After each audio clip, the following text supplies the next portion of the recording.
അതില് ഭൂരിഭാഗം ബോംബായി പോവുകയും ചെയ്തൊരു സമയം ഉണ്ടായിരുന്നു. അപ്പൊ ആ സമയത്ത് മാറിയോ?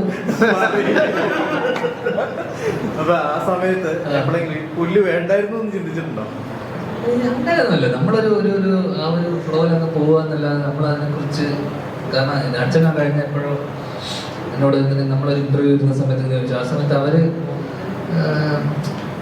ഞാൻ നേരത്തെ പറഞ്ഞത് നമ്മൾ ഈ പറഞ്ഞ ഞാൻ മിക്ക സിനിമകളും ചെയ്ത മഹേഷേട്ടനൊക്കെ എക്സ്പീരിയൻസ്ഡ് ആണ്. ഞാൻ ചെയ്ത മിക്ക സിനിമകളും പുതുമുഖ സംവിധായകരോടെയാണ്. അപ്പൊ ഈ പുതുമുഖ സംവിധായകരോട് ചെയ്യുമ്പോൾ അവരെ സംബന്ധിച്ചിടത്തോളം ആദ്യ സിനിമ ഓടിയിൽ പിന്നെ അവർക്കൊരു കരിയർ രണ്ടാമത്തെ സിനിമ ചെയ്യാന്ന് പറയുന്നത് വലിയൊരു പാടാണ്. അല്ലെങ്കിൽ ഇന്നത്തെ കാലത്ത് മലയാള സിനിമയിൽ രണ്ടാമത് മോശം സിനിമയിലെ ആദ്യ സിനിമ പൊട്ടിച്ച ഒരാൾക്ക് രണ്ടാമത്തെ സിനിമ കിട്ടുമല്ലോ. അങ്ങനെ നോക്കുമ്പോൾ ഇവരാരും തന്നെ ഒരു ബോംബ് ഇറക്കിയേക്കാം അല്ല ബോംബ് ഇട്ടേക്കാന്ന് വെച്ച സിനിമയിൽ നിന്നല്ല. ഏതെങ്കിലും ഒരു ഘട്ടങ്ങളിൽ അല്ലെങ്കിൽ ഏതെങ്കിലും ഒരു ഘട്ടത്തിൽ സിനിമ വീണു പോകുന്നതാണ്. അല്ലെങ്കിൽ ഈ സമയത്ത് ഈ സിനിമയുടെ ആവശ്യമില്ല, അല്ലെങ്കിൽ ഈ സിനിമക്ക് എന്ത് റെലവൻസ് എന്നൊക്കെ തോന്നിയിട്ട് ആൾക്കാരും ഒന്ന് റിജക്ട് ചെയ്ത് കളയും സിനിമ. അങ്ങനെ ഇപ്പം എനിക്ക് ഇതേപോലെ ബുള്ളറ്റ് ഡയറീസ് എന്ന് പറഞ്ഞ പടം, നേരത്തെ പറഞ്ഞ അശ്വന്ത് ഭയങ്കര നല്ല അഭിപ്രായം പറഞ്ഞ സിനിമയാണ്. അശ്വന്ത് ഭയങ്കര നല്ല അഭിപ്രായം പറഞ്ഞ ആ സിനിമയെ കുറിച്ച്. ഞാൻ ഭയങ്കര സിമ്പിൾ ഡയറി എന്നൊക്കെ പറഞ്ഞ അശ്വന്ത് അഭിപ്രായം ആ സിനിമ സൂപ്പർ ഹിറ്റ് ആയോ? ഇല്ല. എന്നാ പിന്നെ അശ്വന്ത് അഭിപ്രായം പറഞ്ഞതുകൊണ്ട് ആ സിനിമ സൂപ്പർ ഹിറ്റ് ആണ്. കാരണം അത് ഡിസംബർ 15-ാം തീയതിയാണ് സിനിമ ഇറങ്ങിയത്.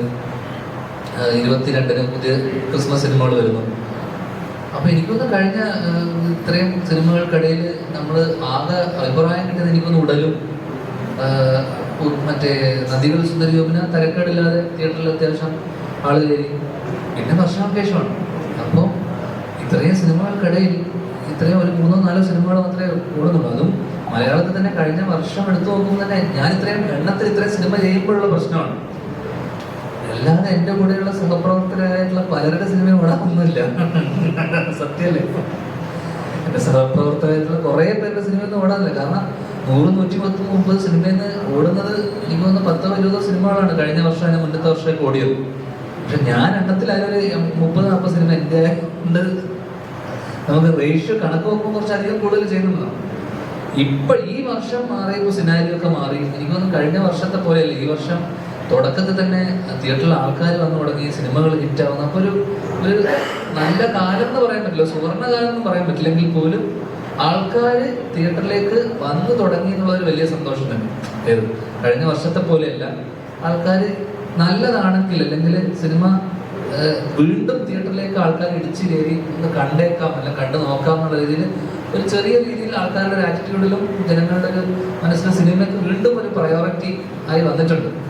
കഴിഞ്ഞ വർഷത്തെ പോലെയും മുന്നത്തെ വർഷത്തെ പോലെയല്ല. അപ്പൊ ഇങ്ങനെയുള്ള സമയത്ത് നമ്മൾ ശരിക്കും ചൂസ് ചെയ്ത് നമ്മൾ നല്ലത് മാത്രം നോക്കിയിട്ട് നമ്മൾ ചെയ്ത് കഴിഞ്ഞിട്ട് അത് പൊട്ടിപ്പോയി കഴിഞ്ഞാൽ പിന്നെ കാര്യമൊന്നുമില്ല. അതുകൊണ്ട് നമ്മൾ ഇപ്പം പോകുന്ന പോലെ തന്നെ പോവുക. നല്ലതും വരും, ഈ പറഞ്ഞ പോലെ മോശം സിനിമകളും വരും. അതിന് ഞാനിപ്പോൾ എന്തായാലും വളരെ ചൂസ് ചെയ്ത പോലെ പിക്ക് ചെയ്തിട്ടൊന്നും പോകണില്ല. എനിക്ക് പോകുന്ന പോലെ ഒന്നും പോട്ടെ എന്ന് എനിക്ക്